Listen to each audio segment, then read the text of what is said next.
This is the OC Media Network, and this is Sports Final with Steve the Baxman, brought to you by the O2C Media Network.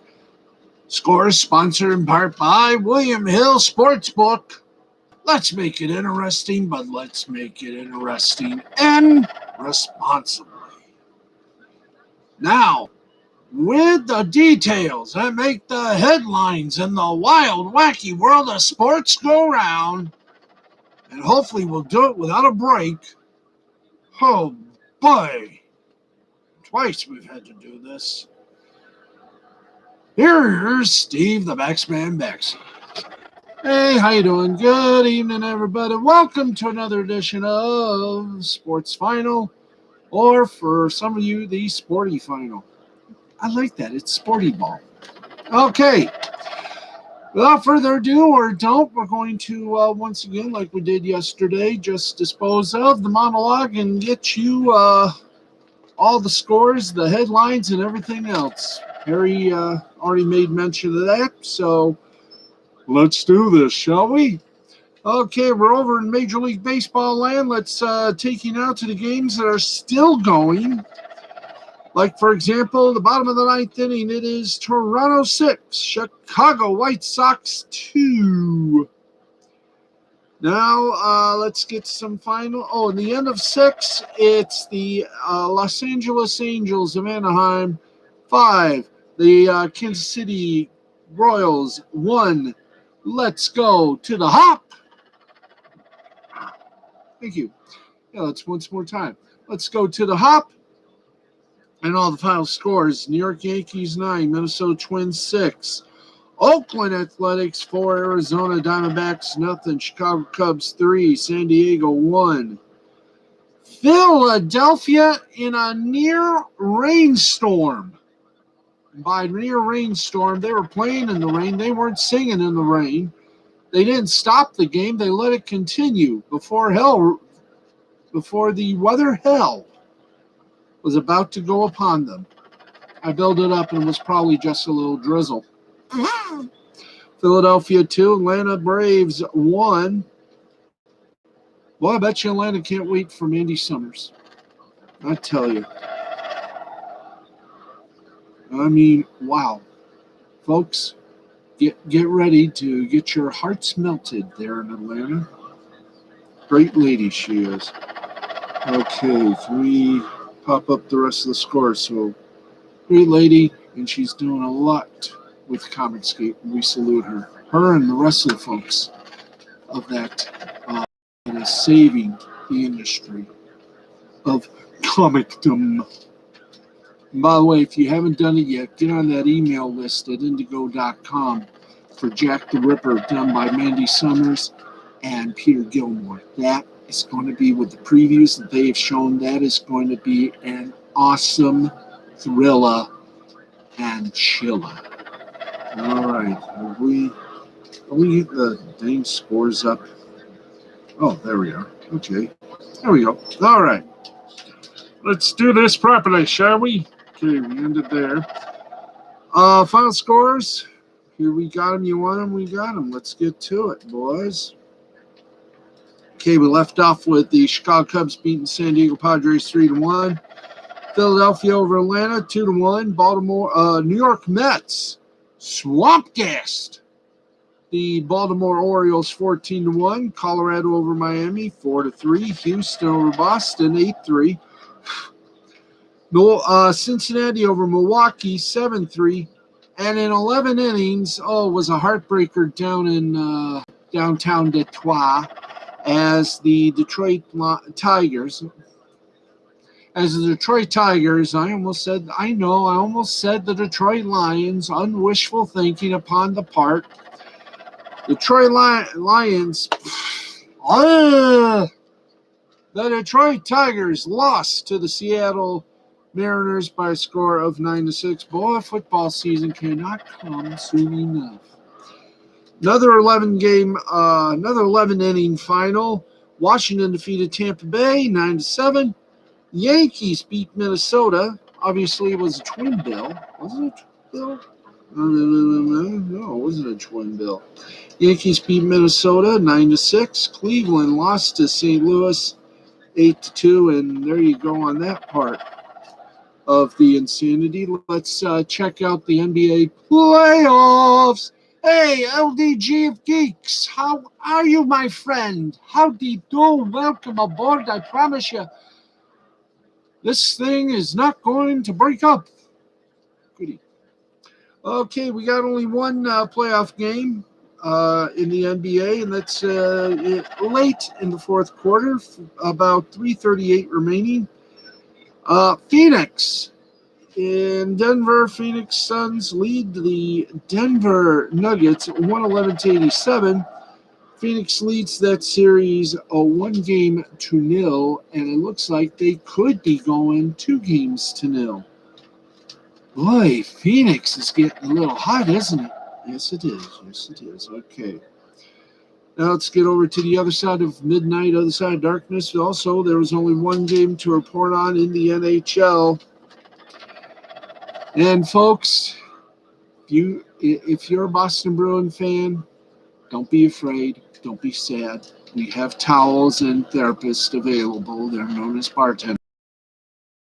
Just kicked Boston's butt 6-2, winning the series 4-2. And if we take a looky look, what is coming up on tomorrow? Tomorrow will be Colorado and Vegas. And then on the 12th, well, let's see here. Where's the bracket, guys? Where's the brackets, fellows? I have the brackets. Thank you. Thank you very much. I enjoy having this show done wildly. All righty. Well, so New York, the Islanders will go up against the Tampa Bay Rays, who eliminated Colorado, or who are about to eliminate Colorado. And on the other side, the Montreal Canadiens, Les Canadiens de Montreal, will be waiting for the winner of the Colorado Avalanche Vegas Golden Knights game. But it should be tomorrow that, okay, oh yeah, okay, I understand. Hit me over the head with a frying pan. Right now, the way things look, thank you. Do not ask again. Okay. Right now, Tampa holds a 3-1 series lead over Carolina. They play tomorrow. That winner, do they play tomorrow? Okay, let's see here. Islanders. Okay.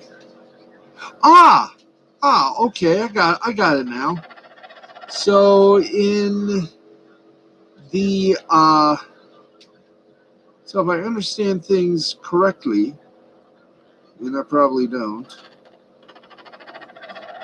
Right now, as things stand, it's going to be the Islanders taking on the defending Stanley Cup champion Tampa Bay Lightning. And let's see. Give me a little love here. And the winner of Vegas and Colorado, which is tomorrow, Thursday, June 10th, time to be determined.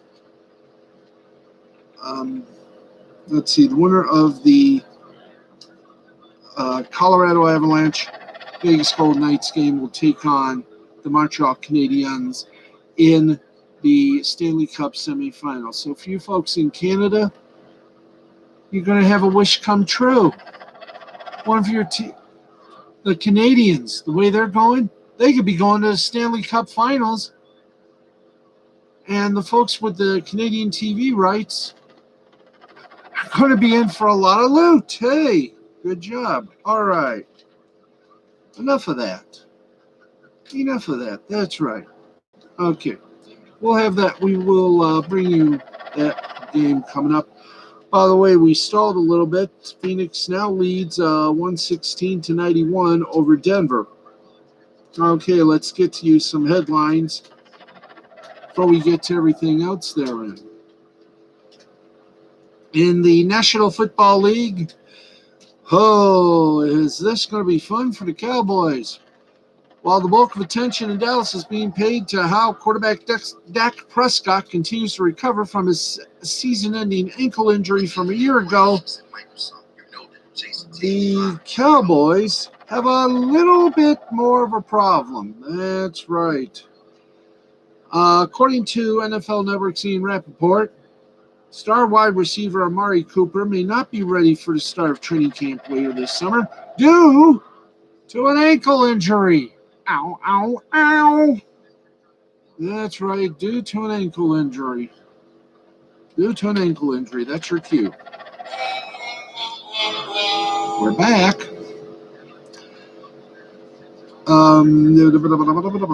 This ailment has Cooper sidelined during the club's mandatory minicamp, but Rappaport does characterize this injury as minor and more of an irritation, like a rash on a certain part of your body.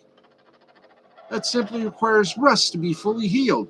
The 26-year-old receiver has not been running over the last few weeks, and that will continue as he further rests the ankle because of the unlikelihood that Cooper will be able to go through proper conditioning over that stretch. He may not be in the playing shape he's accustomed to at the initial start of camp. Then again, is anybody ready to go to camp?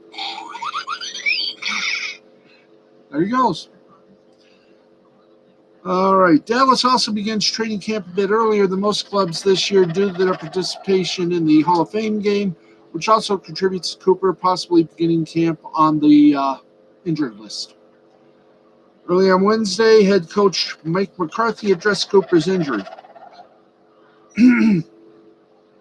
As far as Amari has the ankle that he's still working through.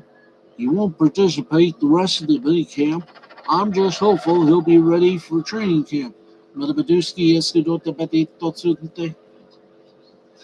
Cooper is set to enter his fourth season with the Cowboys. The receiver is coming into 2021 with 3 straight 1,000-yard seasons under his belt, and if he remains healthy, could very well make it 4 in a row as he remains Dallas's number 1 target in what is billed to be a prolific passing attack with Prescott back at the helm. Say that again, brother. Thank you, brother. Okay, give me one more just for hell. Thank you. Okay, that was fun, wasn't it? And we still got more. Okay, Major League Baseball news. Yes, we've got another little stinker in the book. That's right, scream it out. Mets first baseman Pete Alonso. Thank you. Shall we try that again this time with a little bit of phenomena? Thank you. Okay, New York Mets first baseman Pete Alonso accused Major League Baseball of altering the ball's physical properties in order to depress the salaries of free agents on Wednesday. Shock. I know. Alonso was asked for his thoughts about Major League Baseball's crackdown on pitchers using foreign substances.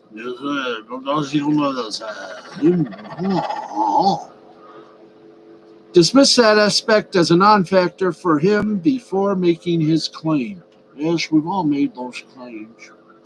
Quote, the biggest concern in Major League Baseball is Major League Baseball manipulates the baseballs year in and year out, depending on the free agency class. Gotta love it. Alonso told reporters, including Newsday's Tim Healy. Alonso added, oh no, that's a fact. Yes, guys have talked about it. It's not a coincidence. It's definitely is something that they did, end quote. Alonso pointed to a pair of recent developments as evidence for his claim. The juicing of the ball during the 2019 season. Yes, the juicing of the ball. I said juicing. I guess that's supposed to represent juicing.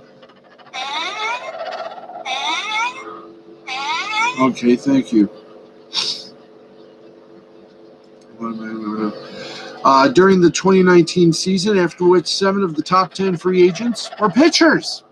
How shocking. And the subsequent deadening of the ball this year ahead of on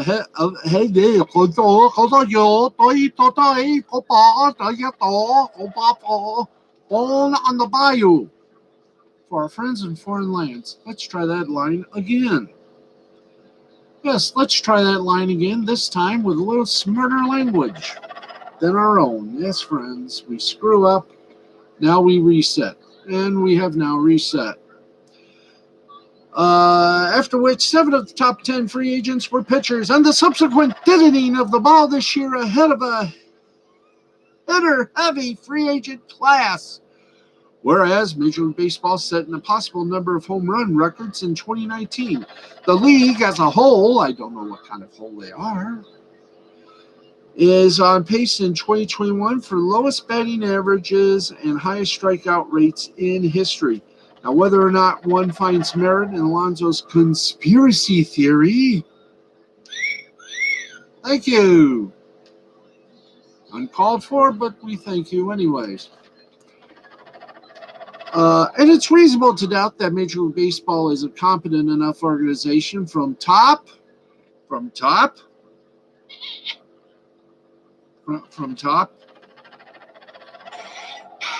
thank you, to bottom,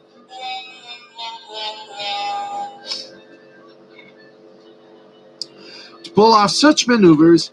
His willingness to publicize it and to suggest other players hold the same belief points to the distrust that exists within clubhouses towards Commissioner Rob Manfred and the owners.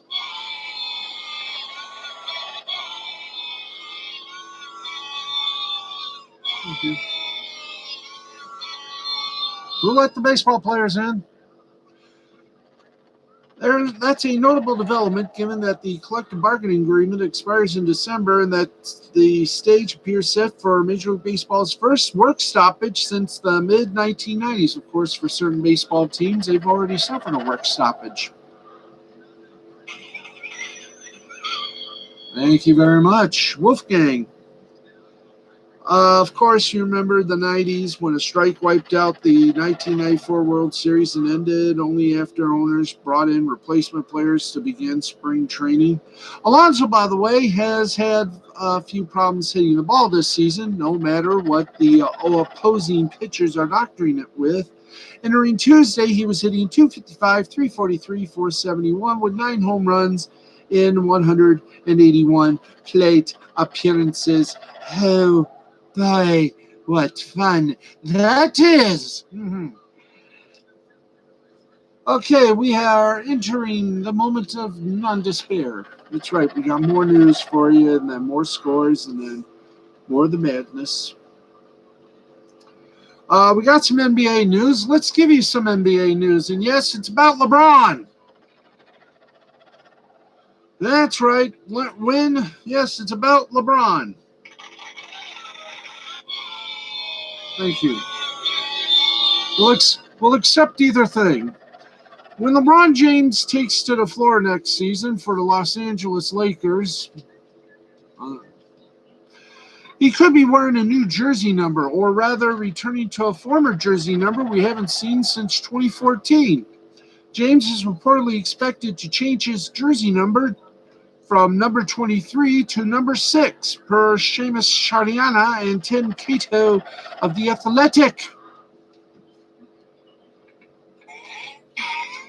Don't we have a better? Thank you.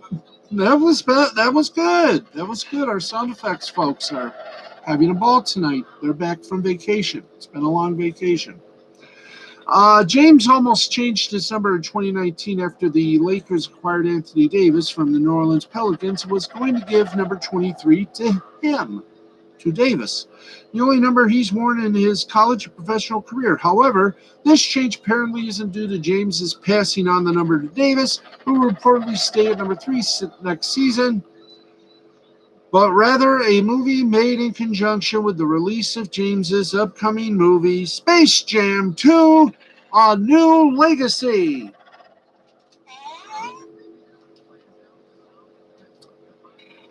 Well, we didn't have any cricket noises.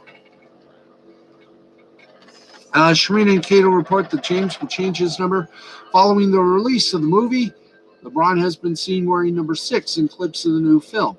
Now, last time we saw James wearing the good old number 6. Hi to my friends over at WLNS TV6 in Lansing. How you doing?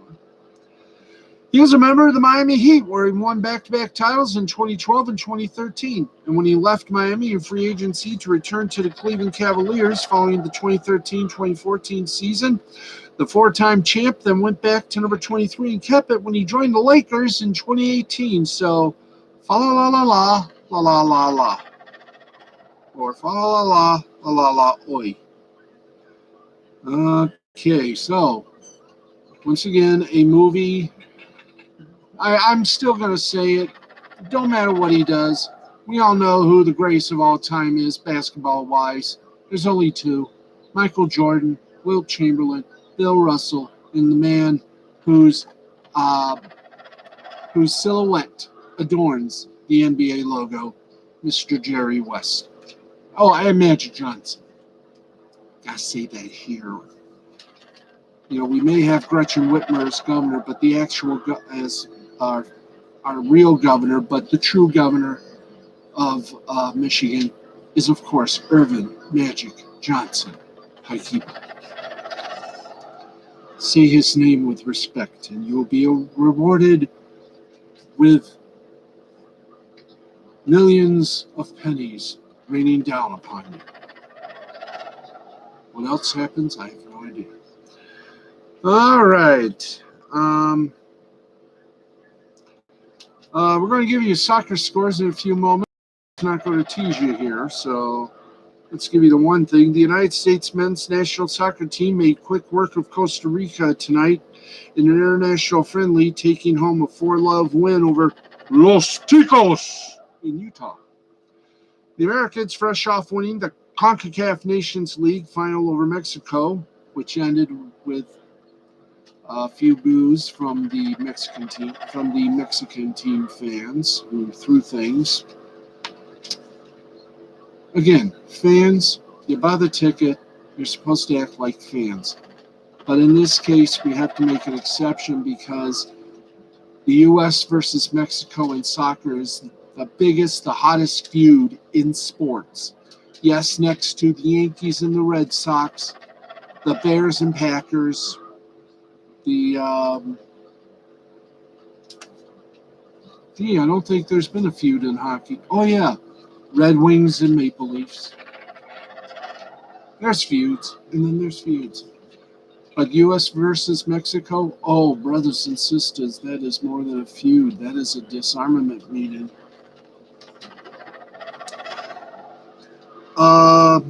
Yes. They had a heavy lineup, the Americans did, with Tyler Adams as captain, and the performance was more impressive than last time out, which cost them the Olympics. Mm-hmm. They're not going to the Olympics, the men's team. Women's team will, but the men aren't, which personally I think may be a good idea. Brendan Aronson stole the show in the first half by scoring 8 minutes in and providing some flair, while Daryl Dike got his first goal with the senior team just before halftime, pretty much shut the door against the Central Americans, who showed next to nothing. Did they even show up? Aronson, who wasn't used in the final against El Tri, was carving up the Costa Rica defense for much of the match and nearly pulled off a stunning assist. Now, from the first whistle, the U.S. dominated the chances. Controlled the ball, passed with phonetic accuracy, and built even more momentum ahead of next month's Gold Cup, where they'll be the favorites thanks in part to their recent hardware. And right back Reggie Cannon scored his first goal for a national team in the second half to cement the lopsided scoreline and move the team's winning streak to 3 games. Gio Reyna came off the bench and converted a penalty kick for USA's fourth. The U.S. is set to return to action in the Gold Cup July 11th against an opponent yet to be determined. And if you've yet to be determined, congratulations. Let's hit that button. Okay, we're taking a little pause and remind you that tonight, he's a lawyer. He's a talk host. He's got lots of guests, but he's a lawyer. And each and every night at midnight Eastern, 11 Central, he law-splains the interweb on a show that is self-titled Law-Splaining the Interwebs. Nick Rekieta is his name, and Law-Splaining the Interwebs is his game. Get ready for his irreverent opinions on the law, the internet, life, liberty, and the pursuit of whatever he's pursuing, or we're pursuing. That's right, Nick Rekieta, Rekieta Law. You got it all on Law-Splaining the Interwebs live every at midnight Eastern, 11 Central on the Rekieta Law channel on YouTube. Alrighty. Ain't that a kick in the little head balls there? All right, let's get you some. Let's lighten the mood here. Yay, we're going to lighten the mood. And get you some more soccer scores for you. See, we tease and we please. In the international friendly, Portugal over Israel 4-0. In the U.S. over Costa Rica 4-0. World Cup qualifying South American division, Brazil over Paraguay 2-0. Chile and Bolivia ended up in a 1-1 tie. One singular sensation. In the Asian division of world qualifying, Turkmenistan defeated Lebanon 3-2. South Korea blanked Sri Lanka, which will now be known as Sri Lanka, 5-0. In World Cup qualifying, North and Central America will go up the strip here. Panama 3, Dominican Republic 0. Barbados and Dominica tied at 1. Curacao and Guatemala tied at 0. Canada over Suriname 4-0. Bermuda and Cayman Islands tied at 1. El Salvador over Antigua and Barbuda 3-0 was the final score. Love that dramatic pause, don't you? Okay, we have a major. We were supposed to do this last night, but we had a little thing called time killing us.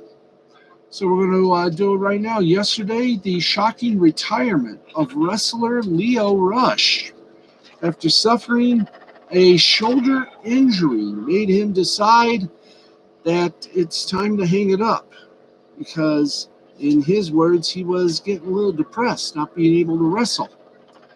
So he had a little time to think, and he has decided that after he finishes his contractual duties with New Japan Pro Wrestling, he is going to hang up the wrestling boots and be with his family, including his newborn child. I do not blame him. It is his decision, and I cheer him and wish him and his family well and good health. And maybe he will return to wrestling. But between then, I think when you get a severe injury, you should think about your family and how you feel. Personal mental health has become the focus in sports recently. What with the young lady who decided to withdraw from the French Open and take some time off of tennis because of, well, let's face it, the pressure. You got to do press conferences and all sorts of things, and that gets to a person. So good luck, Leo.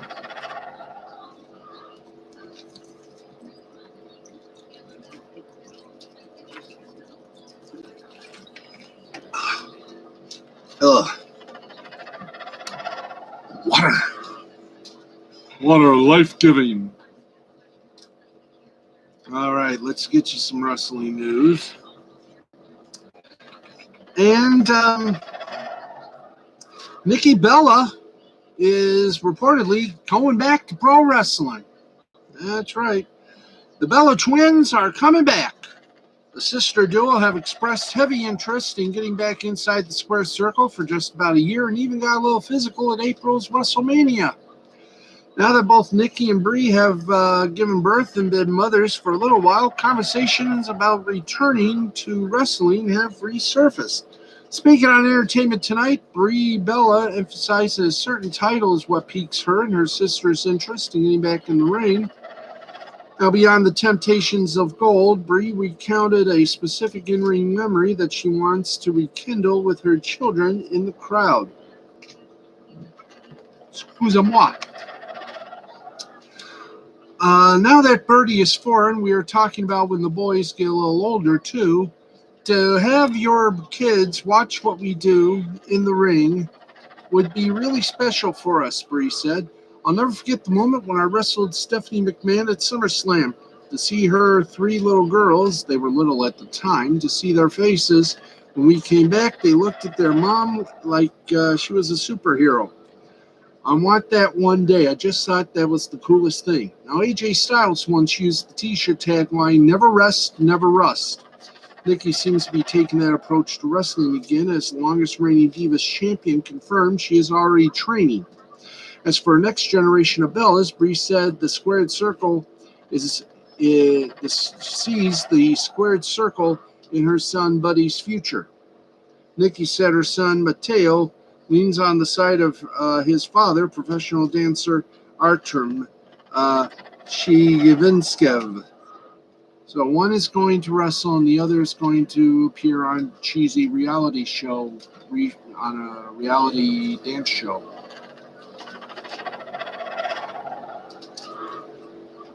I am not one to complain, you know. Those who judge be judged themselves, so bless. Welcome back. Mazel tov and all that. Right now, let's give you the AEW updated division rankings for this week. For the men, here are the top 5 rankings for the men for the big title of champion in the AEW. Orange Cassidy is in 5th place, Jon Moxley in 4th, Darby Allin 3rd, Hangman Adam Page in 2nd, and Jungle Boy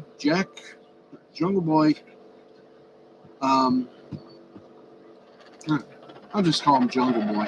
We all know who his father is. Oh, Jungle Boy Jack Perry.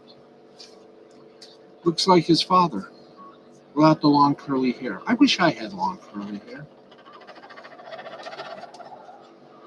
Let's see. AEW TNT champion Miro is unranked, but he should be ranked. And, of course, world champion Kenny Omega, still with his Svengali type manager. What's his name? What is his name? Oh yeah, Don Callis, excuse me. The women's rankings go like this: Layla Hirsch, number 5. Hikaru Shida, the former champion, 4th. 3rd, another former champion, Nyla Rose. 2nd, Tay Conti, and 1st is Thunder Rosa. Of course, the women's champion is Dr. Britt Baker, DMD. Tag team rankings. Private Party is in 4th. FTR is in 3rd. The Acclaimed is in 2nd. And the Varsity Blondes are in 1st. Excuse. Air. Santana and Ortiz are 5th. Private Party 4th. FTR 3rd. The Acclaimed 2nd. The Varsity Blondes 1st. And, of course, the tag team champions are the Young Bucks, once again managed by Don Callis. And there you go. Everybody is happy, healthy, and content with life now that we've done that. And we've done that with so much authority. By the way, please remember, I think this is the next to last preemption of AEW on Wednesday. I am not sure, but once again, AEW has been on for this Wednesday or previous Wednesday because of NBA playoffs. I think they got the Western Conference games, and ESPN will have the Eastern Conference. Or have I got that screwed way back round? We'll find out. By the way, if you want to book Braun Strowman, you better have some big-time coin. Indie promoters who have reached out to Strowman about possible bookings report that the asking price is currently in the 5-figure range, according to PW Insider. Word is that Strowman is pretty set financially and doesn't need to immediately start booking indie appearances.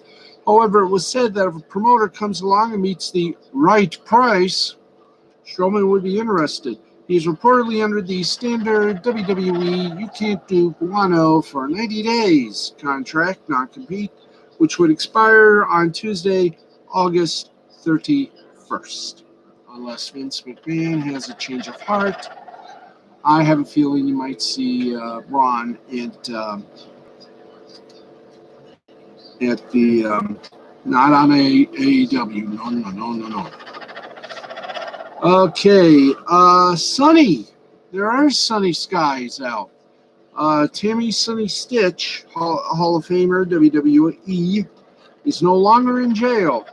She was released from the Monmouth County Correctional Institution in New Jersey earlier this morning, according to, once again, PW Insider. Jail records show that Sunny was released due to a court order. After multiple legal issues over the past several years, Sunny was arrested last year, July 2020, on charges of eluding police officers, contempt, violate domestic violence restraining order, operating a motor vehicle during the second license suspension, and contempt, violate domestic violence restraining order.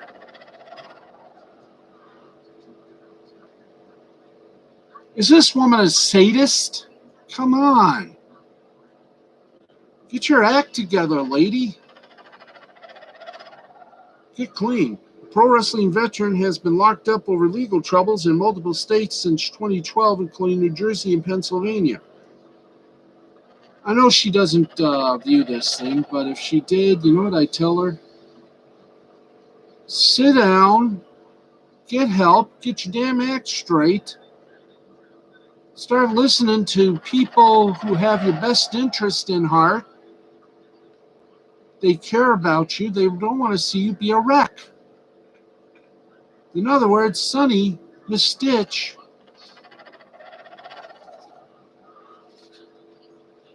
get your act together. Get your act together. Celebrate life. Not try to have it explode in your face. Ride that rail of goodness into a successful life outside the ring. You got a chance. I don't know how many chances she's had, but this has got to be the one that this has got to scare her straight. She should never see a jail cell or a police car ever again. She's got... Sunny, please, come on. You're a nice person. You're getting another chance. Lift yourself up. Dust yourself off. Walk tall. And we're all with you. Anyway, I'm off my pedestal there. So, if we're ready to continue, and we are. Okay, we got one more story here for you on pro wrestling.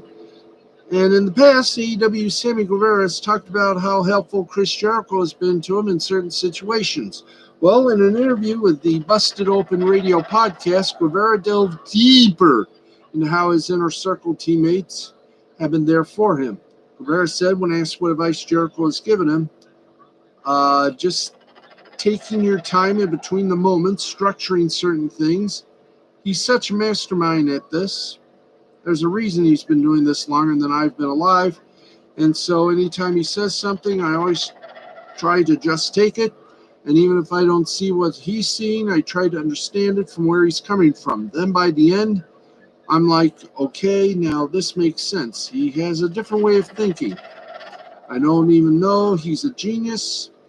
There's so many lessons this dude has taught me, and too many to really say, to be honest. Now, AEW has been bolstered by the recent signings of veterans Paul White and Mark Henry in non-wrestling positions. Guevara was asked if he would take advantage of their presence by going to them for advice.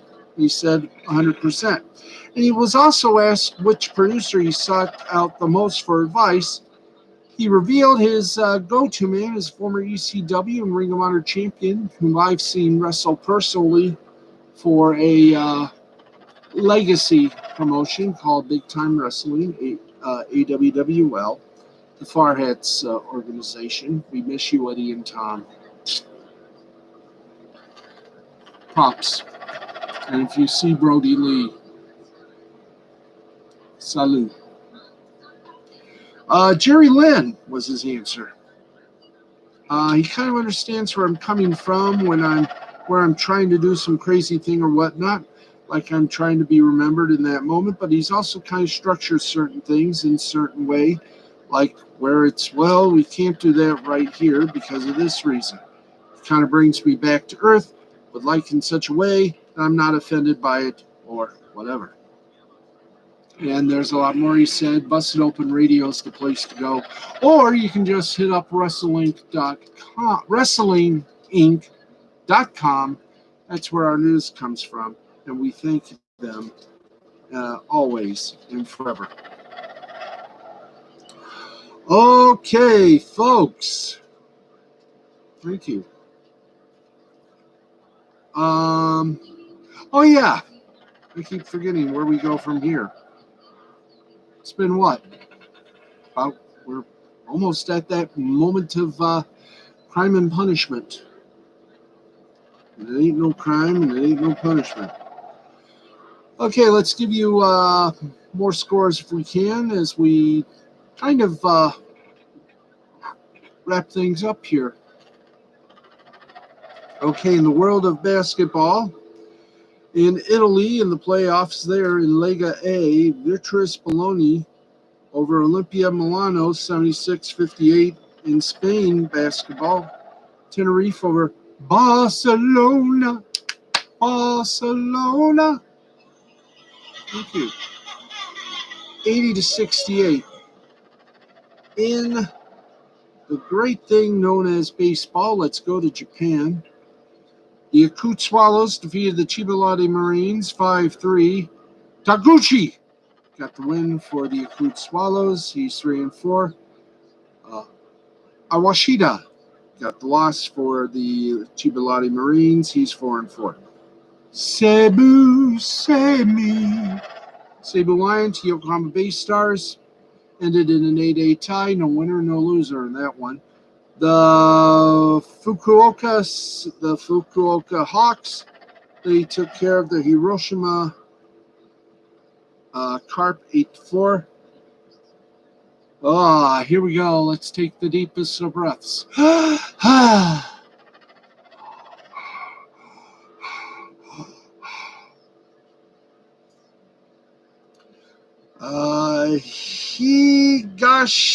Higashihama got the win for the Hawks. He's 1-0. Nomura got the loss for the Carp. He's 0-4. And the Hanshin Tigers over the Nippon Ham Fighters 10-3. Akiyama gets the win for the Tigers. He's 6-2. Kato gets a loss. He's 3-4 for Nippon. York Buffalo is a 3-1 winner of the Omuri Giants. Miyagi gets the win. 6-1. Wax on, wax off. Karate Kid reference. Yes, we finally used one. And Sanchez for Yomiuri gets a loss. He's 4-4. And the Chunichi Dragons defeat the Rakuten Golden Eagles by a score of 7-3. Ogasawara gets a win. He's 4-2. Norimoto gets a loss. He's 5-3.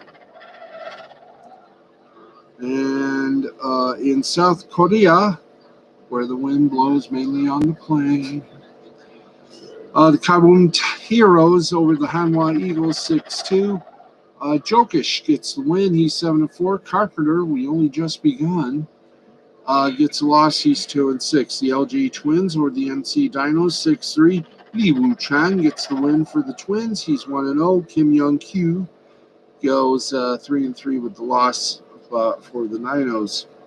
Doosan Bears, a 14-8 winner over the Lottie Giants. Lee Young Ha for Doosan gets the win. He's 2-3. Straley got the L for Lottie Giants. He's 3-7. Kia Tigers over Samsung Lions 7-5. Cha Myung-jin for the Kia Tigers got the win. He's 1-0. Kim Daewoo gets a loss. He's 0-2. KT Wiz Swan over the SSG Landers 7-3. Beiji Swan gets win for the Suwon.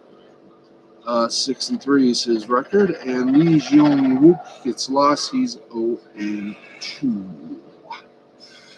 That's right. He's 0-2. Don't you just love it? Chicka boom, boom, boom. Yes, sir.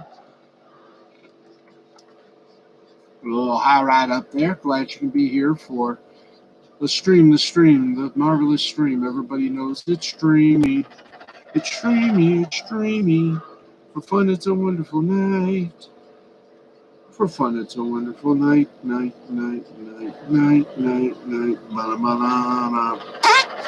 Okay, we got time? Yes, we do. Damn, we do got time. Let's give you the scores for minor league basketball. And we do first the AAA. That's right. Time for some of that highfalutin minor league baseball. Let's do this. We're in the middle, at the bottom of the ninth. Omaha over St. Paul, 5-2. Final scores: Worcester over Syracuse, 12-5. Gwinnett over Memphis, 5-4. In the second game, in the first game that went 8 innings. 3-1 Gwinnett over Memphis. Durham, a 10-5 winner over Charlotte. Toledo, it's a 10-2 winner over Louisville. Rochester, 3-0 winner over Lehigh Valley. Norfolk beat Jacksonville 9-3. And Columbus defeated Iowa 8-4. Nashville over Indianapolis 9-4. What a way to make some living. Game that was postponed in the AAA, Scranton Wilkes-Barre over Buffalo, postponed to rain, make up on tomorrow. Probably be a double dip. And speaking of double dip, it's time to go to double A. Beep, beep. And the action there. Tulsa beat Wichita 1-0. Portland defeated New Hampshire 5-4. Altoona over Akron 14-13. Man, that was a game. Binghamton. Binghamton,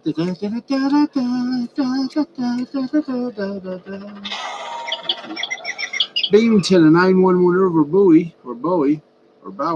Rocket City over Tennessee, 10-9. Reading over Hartford, 6-5. Erie defeated Somerset by a score of 4-2. Chattanooga over Pensacola, 16-3. Montgomery, the Biscuits over Birmingham, 4-2. Mississippi Queen, you know what I mean. Beat Biloxi 5-4. Springfield, go. Springfield, 8-7 winner over Arkansas. Midland, a 9-1 winner over San Antonio. Northwest Arkansas or Northwest Arkansas, a 7-4 winner over Frisco. Amarillo over Corpus Christi, 19-4.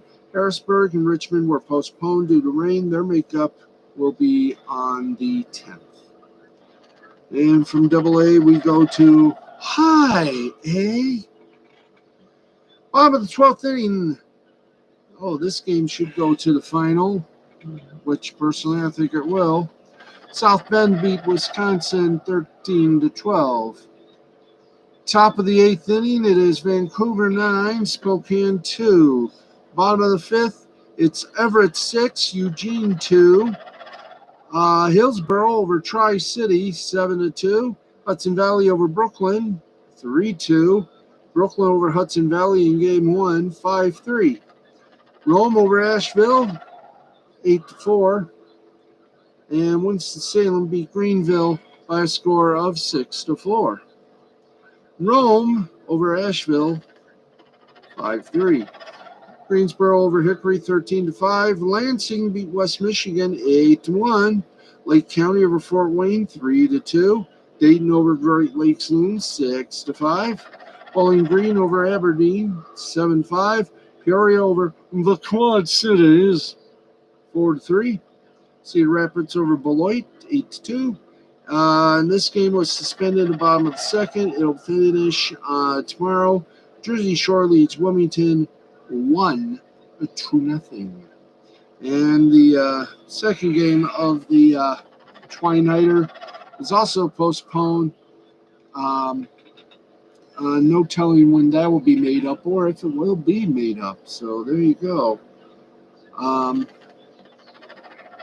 We've done the high A, and finally we go low A. And let's go low A. Top of the ninth, San Jose and Stockton tied at 5. Top of the ninth, Fresno over Modesto, 4-2. Jupiter over Fort Myers, 4-3. St. Lucie over Palm Beach, 5-3. 8-2, Daytona over Bradenton. In the second game, in the first game, Bradenton defeated Daytona 3-0. Final in 11 innings was Dunedin over Lakeland, 5-4. Down East over Fayetteville, 6-3. Tampa, 11-8 winner over Clearwater. Kannapolis over Carolina, 5-1. Fredericksburg over Salem, 11-1. Columbia over Charleston, 5-3. Augusta over Myrtle Beach, 3-1. Inland Empire over Visalia, 8-2. Lake Elsinore over Rancho Cucamonga, 8-5. And suspended in top of the third due to weather to be completed tomorrow. Lynchburg leads. Lynchburg and Delmarva are tied at Goose Egg. Well, we've done it.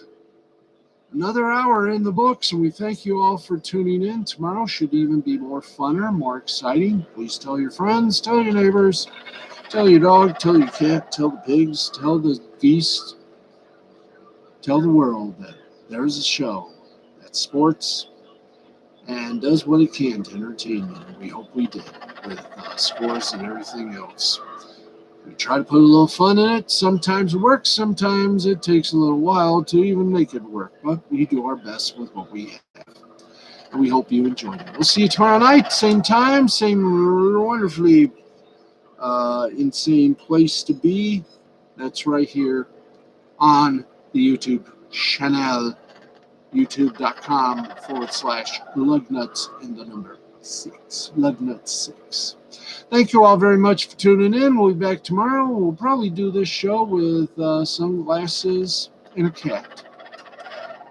Steve Baxman Baxley for everyone here who's part of Sports Final. Have a great evening. Have a great morning. Have a great nap. And have a great sleep, everybody.